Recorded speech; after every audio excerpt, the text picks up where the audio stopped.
अभी तक तो मैं अत्यंत आनंद में था, पर अब मन को पीड़ा है कि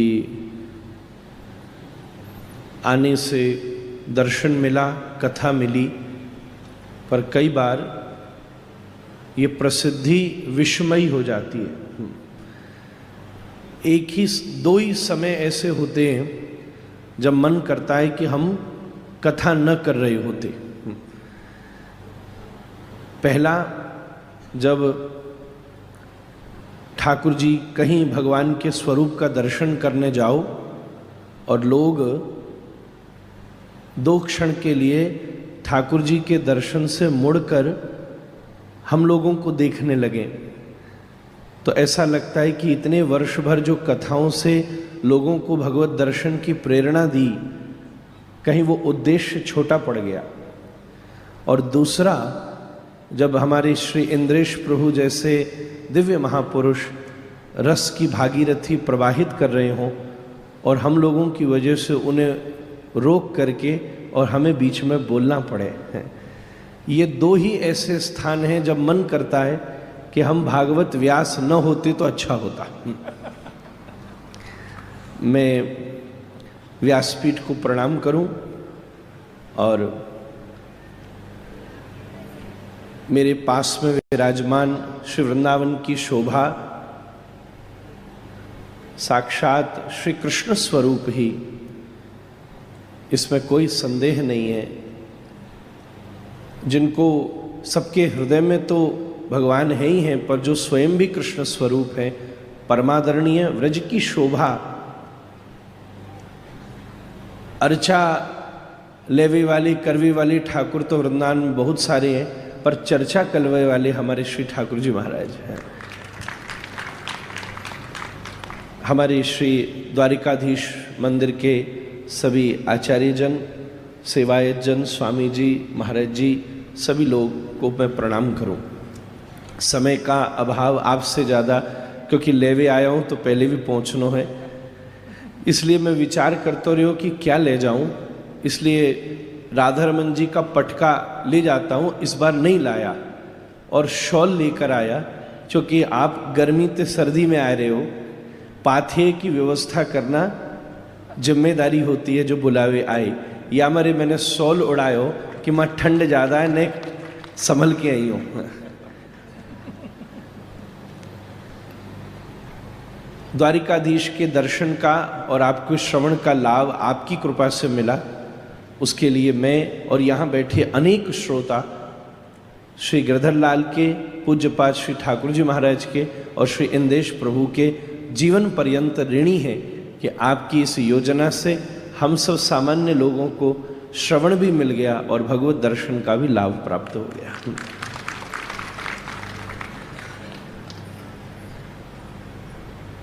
हम लोग राधारमण जी की सेवा करते हैं, पर एक चीज में आप हमसे आगे हो कि हमारो ठाकुर बैठैया है, तुम्हारो ठाकुर घुमैया है। महाराज हमारा लालत तो बैठैया है, वो तो नेक बस बाहर ते भीतर ही करे, कहू वो भी गर्मी माऊ थोड़े देना, नहीं तो भीतर ही बैठो रहे कुंज माऊ, कौए ने घुसे भी ना देवे और बाहर भी ना निकलन देवे। पर यह मामले में हमारे श्री गिरधर लाल घुमैया ठाकुर है, हर साल कहूँ न कहूँ घूम में निकले। जैसे घर के मुखिया घर वालन को लेके वर्ष में हॉलीडे मनावे जावे ना एक बार, सो हमारे श्री गिरधर लाल प्रभु अपने सब परिवार और परिकर को लेके एक एक स्थान पर सवन को आनंद करावे के त्याई जावे। ऐसे श्री गिरधर लाल प्रभु के चरणों में कोटि कोटि प्रणाम है महाराज। आप ऐसी प्रार्थना करो हमें भी घुमौआ ठाकुर मिले कबू तो आनंद होवे महाराज। दूसरी चीज, एक हृदय में मेरी बात बहुत मुझे उल्लसित करती है, आनंदित करती है कि क्योंकि मैंने उसका स्पंदन जीवन में अनुभव किया है और उस पर आपके सौभाग्य के लिए पूरी ब्रह्मांड को लुटाया जा सकता है और मैं उसकी अनुभूति कर रहा हूँ, बचपन से करता आया हूँ।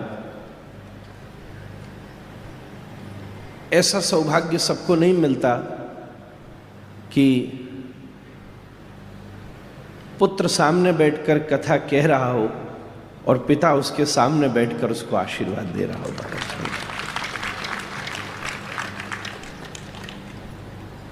ऐसा सौभाग्य किसी किसी को ही मिला है। सच कहूं तो सबसे पहला ये सौभाग्य सुखदेव जी को ही मिला है। इसलिए श्री इंद्रेश प्रभु की कथा में ये अनुभूति, जहां सामने वो सुखदेव स्वरूप बैठे हैं और श्री ठाकुर जी महाराज व्यास स्वरूप साक्षात सामने विराजमान हैं, आप दोनों की यहाँ उपस्थिति से हम जैसे लाखों परीक्षित का उद्धार पक्का है महाराज। नहीं तो शायद हम चूक जाते। पर ये भावना, मैं बैठा था जब सामने और आप पास विराजित थे, तो इतनी देर से मैं तो इसी मिस्री का आनंद ले रहा था कि गंगा के तट पर तो ये भाव बना था, पर द्वारिकाधीश ने गोमती के तट पर भी यही भाव कर दिया कि सुखदेव जी सामने विराजे और व्यास स्वरूप पाश में विराजमान सामने है। इस मामले में तो आपका भाग्य हमसे भी आगे निकल गया। इस झांकी को देखकर मैं अपने बाल्यकाल का स्मरण करता हूँ, जहाँ मेरे पूज्य पिताजी, पूज्य दादा गुरुजी, मेरे सब घर के बड़े ऐसे ही मेरा उत्साहवर्धन, मुझे आशीर्वाद देते थे। बल्कि सही बात तो ये है कि कई बार ऐसा होता है ना कि देखने में तो ये हम लोग महाराज जी आपसे नीचे बैठे हैं, पर वास्तव में आपके ऊपर ही बैठे हैं। ये धारा यूं ही प्रवाहित हो रही है। चैतन्य चरितामृत का प्रसंग कहता है कि कई बार नाव में कोई व्यक्ति जा रहा हो समुद्र के ऊपर, तो वो नाव पर बैठा व्यक्ति समुद्र के जल को पी नहीं सकता, पर बादल उसी समुद्र के जल को खींच करके जब ऊपर से बरसाते हैं, तब वही जल नाव पर बैठे व्यक्ति बड़े प्रेम से पी सकते हैं। यहाँ देखकर यही भावना होती है। पूज्य महाराज जी भागवत के महासमुद्र की तरह सामने बैठे, आप व्यासपीठ पर नाव की तरह बैठे हो। श्रीनाथ जी मेघ की तरह, काले मेघ की तरह रस से भरे बैठे और आपके ऊपर उस दिव्य रस की वर्षा कर रहे हैं, जैसे आप भी कर रहे हो और हम सब लोगों को भी करा रहे हैं। ये सब अनुभूतियाँ मात्र हैं। भागवत जी की कथा और ये सब तो आप सुन रहे हैं, ये सब अनुभूति मात्र हैं। निश्चित रूप से जब पूज्य श्री ठाकुर जी महाराज मुझे अपना पुत्रवत कहते तो मेरे हृदय की कोई इससे ऊंची आनंद की बात नहीं होती, क्योंकि मैं अपने, ये तो मेरा परिवार है और इस परिवार के दोनों उत्सवों में मैं सम्मिलित रहता हूँ। पूज्य बड़े महाराज जी ठाकुर जी महाराज गुरुदेव का उत्सव करते, इंद्रेश जी महाराज गोपाल का उत्सव करते। वर्ष में ये दो उत्सव इस घर के हैं और मेरा प्रयास होता है कि मैं दोनों में एक बार प्रणाम कराऊं। आपने पुत्रवत कहकर मेरे हृदय को सदा तरंगित किया है। मेरे पास कुछ बड़ों की ही कमी है, लोगों की कमी नहीं है। आप जैसे जब बड़े घर में आशीर्वाद देते हैं तो घर का संवर्धन होता है, बल मिलता है, बुद्धि मिलती है। इस पूरी कथा का यही आकर्षण है। कथाएं द्वारिका में हर कण कण चलती है। यहाँ का रोम रोम कथा है। यहाँ कथा होती है, ये अलग बात है, यहीं की कथा है जो सब ब्रह्मांड में हो रही है। पर आप दोनों का प्रत्यक्ष पूज्य माँ सामने बैठी हैं, ये सौभाग्य तो मुझे मिलता रहता है, पर पूज्य श्री ठाकुर जी महाराज सामने बैठे हैं, ये हम सब के जीवन का परम सौभाग्य है। आपका ये परम सौभाग्य है। इससे बड़ा और क्या किया जा सकता। कोई पुत्र किसी बड़े भारी साधन से बहुत बड़ी व्यवस्था लेकर के आवे और उस व्यवस्था से अपने पिता की सेवा करे, यही उसके पुत्र धर्म का पूर्ण निर्वाह है। जिस कथा की प्राप्ति आपको पूज्य ठाकुर जी महाराज से हुई है और आप यहाँ बैठकर उसी कथा से उनके चित्त का अभिसिंचन कर रहे हैं, इससे बड़ा सौभाग्य एक पुत्र के जीवन में दूसरा नहीं हो सकता। ऐसे सौभाग्य के लिए मैं आप दोनों के पावन शरणों में बारंबार प्रणाम करूं। ये द्वारिका अति श्रेष्ठ है। यहाँ प्रवेश मात्र करना, यहाँ प्रवेश करते ही व्यक्ति मुक्त हो जावे। सही बात तो ये है, जहाँ से द्वार मिल जाए वही द्वारिका है। व्यक्ति कहीं से निकल नहीं सकता जब तक उसे द्वार नहीं मिलता।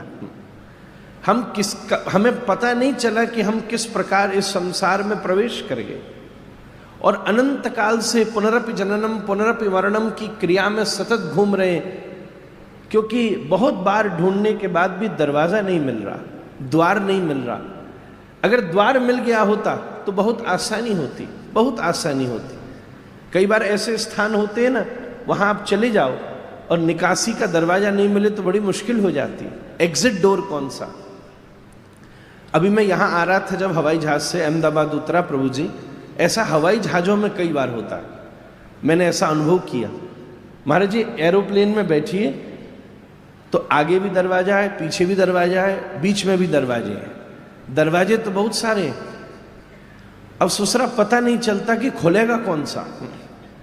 एक जगह मुझे बड़ी जल्दी, तो मैं हवाई जहाज में जाके बैठा और सामान्यतः ऐसा होता है कि सामने वाला दरवाजा खुलता है, तो 2-4 लोगों से प्रार्थना करके एक्स्ट्रा सीट का पैसा देके जुगाड़ करके फ्रंट पर बैठा कि दरवाजा खुलते ही निकल जाऊंगा।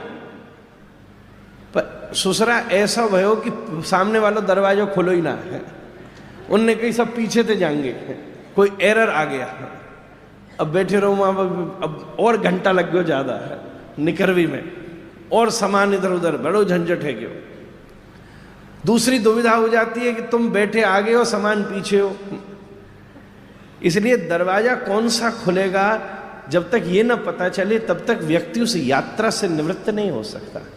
ये संपूर्ण जीवन की यात्रा का प्रवाह चले जा रहा है, अनंत जन्म जन्मांतरों से प्रवाहित हो रहा है। मुझे ऐसा लगता है कि ये द्वारिका श्री कृष्ण के द्वारा दिया गया संसार को द्वार है, जिस द्वार में प्रवेश करके इस संसार से निवृत्त होकर श्री कृष्ण की शरणागति प्राप्त की जा सकती है। जिस द्वार से या तो आप जाकर के उन तक पहुंच सकते हो या वो प्रवेश करके आप तक पहुंच सकते हैं। ऐसी ही मंगलमयी द्वारिका नगरी का ये श्रेष्ठतम स्वरूप है। और नवदा भक्ति का ये मधुर प्रसंग जो यहाँ आपने भागवत जी का मूल पकड़ लिया, भक्ति ही शक्ति। महाराज जी जानते हैं भागवत जी के विनियोग में ही लिखा है, इस संपूर्ण भागवत की शक्ति ही भक्ति है। और वो भक्ति का विशुद्ध स्वरूप नवदा भक्ति के रूप में यहाँ विराजमान है। पर भक्ति के भी 2 प्रबंध हैं। भक्ति रसामृत सिंधु में आचार्य चरण वर्णन करते हैं। एक प्रबंध है वैदी भक्ति और दूसरा प्रबंध पूज्य महाराज जी कल सांझ की बेला में शब्द का प्रयोग कर रहे थे, और वो है विशुद्ध रागात्मिका रागानुगा भक्ति।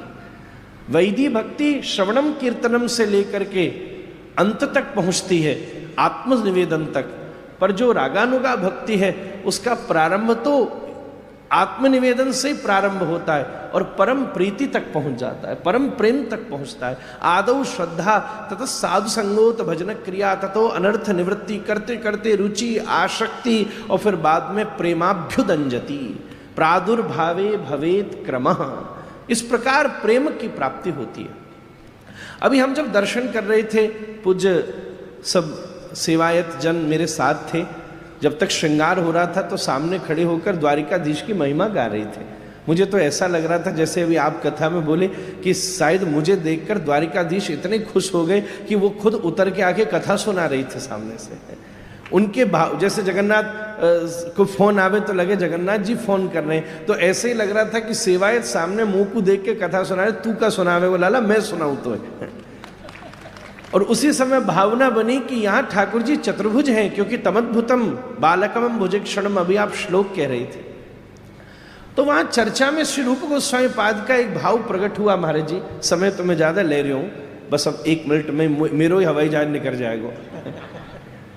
तो वहां पर रूप गोस्वामी पाद को भाव आयो कि श्री रूप गोस्वामी पाद जब महाप्रभु जी से मिलने गए उस समय आपको स्वप्न आया है और आपने वहां से लौटकर 2 ग्रंथ लिखे, एक ललित माधव और एक विदग्ध माधव। एक ग्रंथ है जिसमें श्री वृंदावन के श्री कृष्ण की रसानुभूति का प्राकट्य है और दूसरी में द्वारिका लीला में कैसे वृंदावन की संपुटियां हैं उसका वर्णन है। वहां संकेत करके आचार्य चरण वर्णन करते हैं कि द्वारिकाधीश चतुर्भुज क्यों हैं। 2 भुज कृष्ण के हैं पर 2 भुज श्री राधा रानी के हैं। ये ऊपर वाले जो 2 हाथ हैं क्योंकि प्रिया जी गोपनशीला है, ठाकुर जी ने हृदय में विराजमान कर रखा है, इसलिए जो ऊपर वाले 2 हाथ हैं ये साक्षात श्री प्रिया जी के ही हैं। ये चतुर्भुज रूप में श्री राधा श्याम युगल स्वरूप वहीं पर विराजमान है। यही भावना तद्वत प्रतीत होती है, क्योंकि द्वारिका में बैठे श्री कृष्ण सतत प्रिया जी की स्मृति करते हैं, स्मरण करते हैं। रूप गोस्वामी पाद वहां एक बड़ी सुंदर द्वारिका लीला का वर्णन करते हैं। एक बार नारद जी महाराज पधारे और प्रसंग आया, सत्यभामा जी से बोले, क्योंकि वो सत्यभामा जी का भाव अलग होता है, इतनी सारी पत्नियां हैं, तो नारद जी बोले आप चाहते हो कि श्री कृष्ण सदा आपके ही हो जाए? बोले ऐसा हो सकता है? बोले हाँ जरूर हो सकता है, सदा आपके ही हो जाए। तो बोले क्या करो? बोले एक काम करो, उनको आप मुझे दान कर दो। अच्छा ऐसा? ठीक है। सत्यभामा जी ने हाथ में लिया जल, विष्णु विष्णु विष्णु कह के, और नारद जी तो निपुण है ही है, महाराज जी पूरा संकल्प करा के हिमाद्री करा दिया और करा के कहा कि मैं श्री कृष्ण को नारद जी आपको प्रदान करती हूं। छोड़ दिया संकल्प। नारद जी बड़े प्रसन्न, चलो इतने दुनिया में डोरे, एक तो चेलो मिलो कम से कम बढ़िया। ठाकुर जी ठाड़े, बोले लो ठाकुर पकड़ो मेरी वीणा, संग संग चलो। नारद जी ले जाने लगे श्याम सुंदर को, तो सत्यभामा जी बोली कहाँ ले जा रहे हो प्रभु? रुको रुको। बोले आपने उपाय कहा था कि संकल्प करने के बाद में इनके बराबर की वस्तु मुझे दे देना, तो ठाकुर जी को मैं वापस लौटा दूंगा। तो लो तराजू लगाओ, फटाफट तराजू लगाओ, अभी मैं इनके बराबर की वस्तु देती हूं। ठाकुर जी को तराजू के एक तरफ बिठाया और दूसरी तरफ सत्यभामा जी घर की सबरी सामग्री ले आई, सब धर दी, तराजू हिला नहीं। सत्यभामा जी घबराई। थोड़ी देर में आसपास और जो महर्षियां थी उनसे भी कहा, वो भी सब सामान ले आई, सब धर दिया, तो भी तराजू हिला नहीं। अब सत्यभामा जी घबराने लगी। नारद जी बोले मेरा स्वभाव है, मैं तो एक स्थान पर ज्यादा ठहरता नहीं हूं, इसलिए चलो चलो मुझे जाना है सत्यभामा जी, और द्वारिकाधीश आप भी चलो, आपकी पत्नी ने ही दान कर दिया जब, तो क्या बच्चों अब पत्नी का हुए दान कर दे तो कहाँ डोरे को वो फिर महाराज। ये बात गृहस्थी जाने महाराज, आप क्या को मोड़ो हिलाए रहे।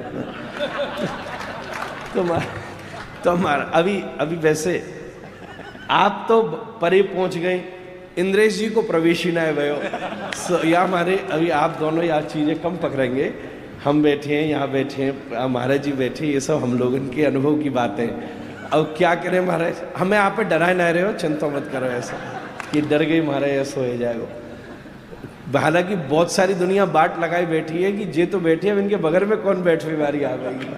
तो हम तो ठाकुर जी से प्रार्थना करें ये भी जल्दी चतुर्भुज हो में महाराज।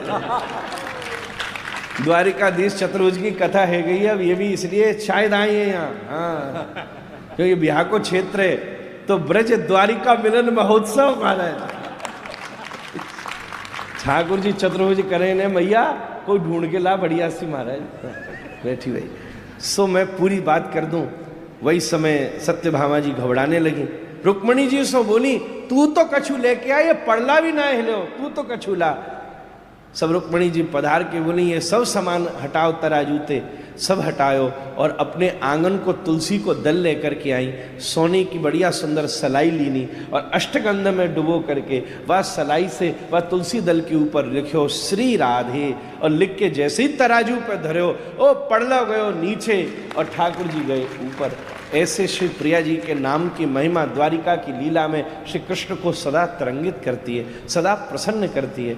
ऐसे जब आप महाराज जी हम सब लोग ब्रजवासी जब आते हैं तो ठाकुर जी प्रसन्न हो जावे कि हमारे जननी जन्मभूमिश्च स्वर्गादपि गरीयसी, हमारी जन्मभूमि को कोई आयो है। ठाकुर जी परम प्रसन्न हो में, तरंगित हो में। चारों स्थान आपने चुने, मैं तो कहूँ ठाकुर जी कृपा करें चारों ही स्थानन पर उत्सव होवे, चाहे वर्ष बदलतो रहे, जो गोवर्धन नाथ जी की कृपा हो। मेरा परम सौभाग्य है कि यहाँ उपस्थित रहकर आपको प्रणाम करने को अवसर बने हुए। आगे सो मेरी प्रार्थना है कि मैं आगे सो जब भी आऊँ कथा से पहले पहुँच जाऊँ तो आप बोलवे की आज्ञा करियो तो भी मैं आ सकूँ दोबारा, या के बाद में जब कभी मैं दोबारा उत्सव में पहुँचूँ तो ऐसो जुलम मोते मत कराइयो महाराज। बीच में बैठे हूँ, आपकी अब व्यासपीठ की आज्ञा है तो माननी पड़ेगी। या हमारे मैं प्रार्थना करके निवेदन अपनो वाणी विश्राम कर रहे हूँ कि आके अगले बरस अगर मेरो आवो बनेगो ही बनेगो, गोवर्धन नाथ जी कृपा करेंगे तो वहाँ में अगर मैं कथा ते पूर्व आ जाऊँ तो आप आज्ञा करियो, और अगर बात तक बैठो रहूँ तो आज्ञा करियो। ये बीच वाला जुलम मोते मत करियो हमारे, नहीं तो ऐसी पीड़ा हुए कि हम खाक कथई चौं करते। इतने महापुरुष आए, आप भी पधारे, पर ये एकमात्र बदनामी है व्यासपीठ पे बैठने की कि हमारे आवे से आपकी धारा में अवरोध भयो। ऐसो जुलम कौवे नहीं करना चाहिए कभी। ऐसी भावना सो आपके पावन चरणों में, उपस्थित संतवृंदों के चरणों में, हमारे वृंदावन की प्रत्यक्ष सचल ठाकुर जी महाराज के चरणों में प्रणाम पूर्वक, माँ के चरणों में प्रणाम पूर्वक अपनी वाणी की पुष्पांजलि व्यासपीठ को मैं समर्पित करता हूँ। श्री गिरधर लाल प्रभु की। जब एक शब्द आता है मुझे, उसमें हमारे राधा रमण लाल आपको ठाकुर मिलके बैठे, व्यासपीठ पर दोनों बैठे, एक तरफ गिरधर लाल बैठे, एक तरफ राधा रमण लाल बैठे। तो यह देख के मेरो मन क्या गुनगुना रहा था कि मेरो राधा रमण गिरधारी श्याम बनवारी।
पूज्य महाराज जी को बहुत बहुत प्रणाम। आप महाराज जी इतना संकोच मत करियो कि बीच में बुलवायो। आप ही कह रहे कि ये प्रवाह बीच में अवरोध हुआ। अवरोध नहीं हुआ महाराज जी, यमुना जी वृंदावन से बहती बही जा रही हैं, लेकिन प्रयाग में जब गंगा से मिल जाएं तो प्रयागराज के स्नान को महत्व बढ़ जाए। तो ये धारा तो बही रही 7 दिन ते गिरधर स्वरूप में, लेकिन आज आपने आकर के या में अपनो प्रवेश करा करके या कुछ संगम बना दियो। अब जब इनने स्नान किया तो संगम के स्नान को फल मिलो है सबन को। तो आप बिल्कुल ऐसा विचार मत करो कि ये अवरोध। आप अगली कथा में बीच में आए तो बीच में ही बुलवाऊंगा मैं। ये जुलम तो होगा ही।